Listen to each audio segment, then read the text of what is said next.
بسم اللہ الرحمن الرحیم۔ ناظرین، صفحہ نمبر ہے 124 اور 125، آج کا تیسرا ویلاگ جس کا ہیڈنگ ہے پانی، دودھ، شربت، معمولات طعام، خوش لباسی، مرغوب رنگ، نامرغوب رنگ۔ یہ حضور کی باتیں، حضور کی چیزیں، حضور کی دنیا کے جانے کے بعد ان کی ایک ایک چیز کو ہم ڈسکس کر رہے ہیں۔ اللہ تعالیٰ محبت دے سننے کی، شوق دے سننے کا۔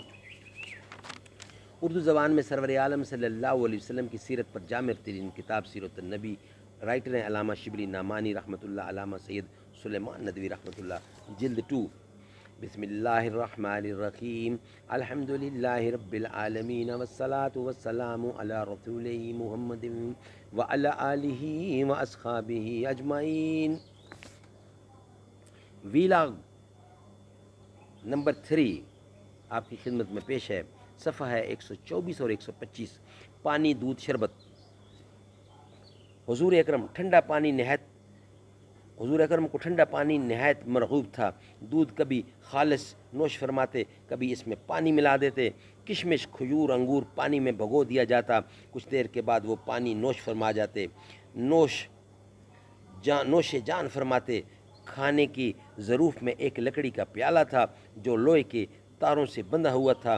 روایت میں اسی قدر کرینے سے معلوم ہوتا ہے کہ ٹوٹ گیا ہوگا، اس لیے تاروں سے جوڑ دیا ہوگا۔ معمولات طعام، یہ ہیڈنگ ہے۔ دسترخوان پر جو کھانا آتا، اگر ناپسند ہوتا تو اس میں ہاتھ نہ ڈالتے، لیکن اس کو بروانا کہتے، یعنی اس کو برا نہ کہتے تھے، بس ٹھیک ہے، اس کو برا نہ کہتے۔ جو سالن سامنے ہوتا اسی میں ہاتھ ڈالتے، ادھر ادھر ہاتھ نہ بڑھاتے، اور اس سے اوروں کو بھی منع فرماتے۔ کھانا کبھی مسندیا تکیہ پر ٹیک لگا کر نہ کھاتے اور اس کو ناپسند فرماتے۔ میز یا خوان پر کبھی نہیں کھایا، یعنی دسترخوان پر کبھی نہیں کھایا۔ خوان زمین سے کسی قدر اونچی میز ہوتی تھی، عجم اس پر کھانا رکھ کر کھاتے تھے، چونکہ یہ بھی فخر اور امتیاز کی علامت تھی، یعنی امراء اور اہل جاہ کے لیے مخصوص تھی، اس لیے آپ نے اس پر کھانا پسند نہیں فرمایا۔ کھانا صرف انگلیوں سے کھاتے، گوشت کو کبھی کبھی چھری سے کاٹ کر بھی کھاتے۔ صحیح بخاری میں یہ روایت موجود ہے۔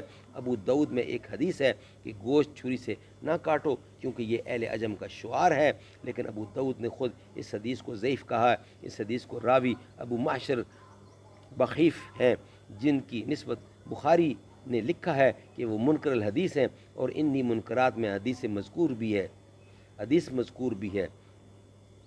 خوش لباسی گو تکلف اور جاہ پسندی سے آپ کو نفرت تھی، لیکن کبھی کبھی آپ نے نہایت قیمتی اور خوش نما لباس بھی زیب تن فرماتے تھے۔ حضرت عبداللہ بن عباس جب ہروریہ کے پاس سفیر بنا کر بھیجے گئے تو وہ یمن کے نہایت قیمتی کپڑے پہن کر گئے۔ ہروریہ نے کہا، کیوں ابن عباس، یہ کیا لباس ہے؟ بولے کہ تم اس پر معترض ہو، میں نے حضور اکرم کو بہتر سے بہتر کپڑوں میں دیکھا ہے۔ بارش ہو رہی ہے۔ حضرت عبداللہ بن عمر نہایت متکشف تھے۔ ایک بار بازار سے ایک شامی حلہ مول لیا، گھر پر آ کر دیکھا تو اس میں سرخ دھاریاں تھیں، جا کر واپس کر آئے۔ کسی نے یہ واقعہ حضرت اسما، حضرت عائشہ کی بہن سے کہا، انہوں نے حضرت صلی اللہ علیہ وسلم کا جبہ منگوا کر لوگوں کو دکھایا، جس کی جیبوں اور ستینوں اور دامن پر دیبا کی سخاف تھی۔ بعض امراء و سلاطین حضور اکرم کو بیش قیمت کپڑے ہدیہ بھیجتے، آپ نے قبول فرمایا اور کبھی زیب تن کیے۔ اللہ تعالیٰ سمجھ دے۔ انشاءاللہ نیکسٹ ویلاگ میں بقیہ حصہ پیش کیا جائے گا۔ یہ تھا آج کا تیسرا ویلاگ، باقی انشاءاللہ ویلاگ نمبر 4 میں آئیں گے۔ اللہ کی رحمت برس رہی ہے، بارش تھوڑی تھوڑی ہو رہی ہے، اللہ کرے ہمارا یہ ویلاگ مکمل ہو جائے۔ اللہ تعالیٰ سمجھ کی توفیق دے، آمین ثم آمین، بجا خاتم النبیین۔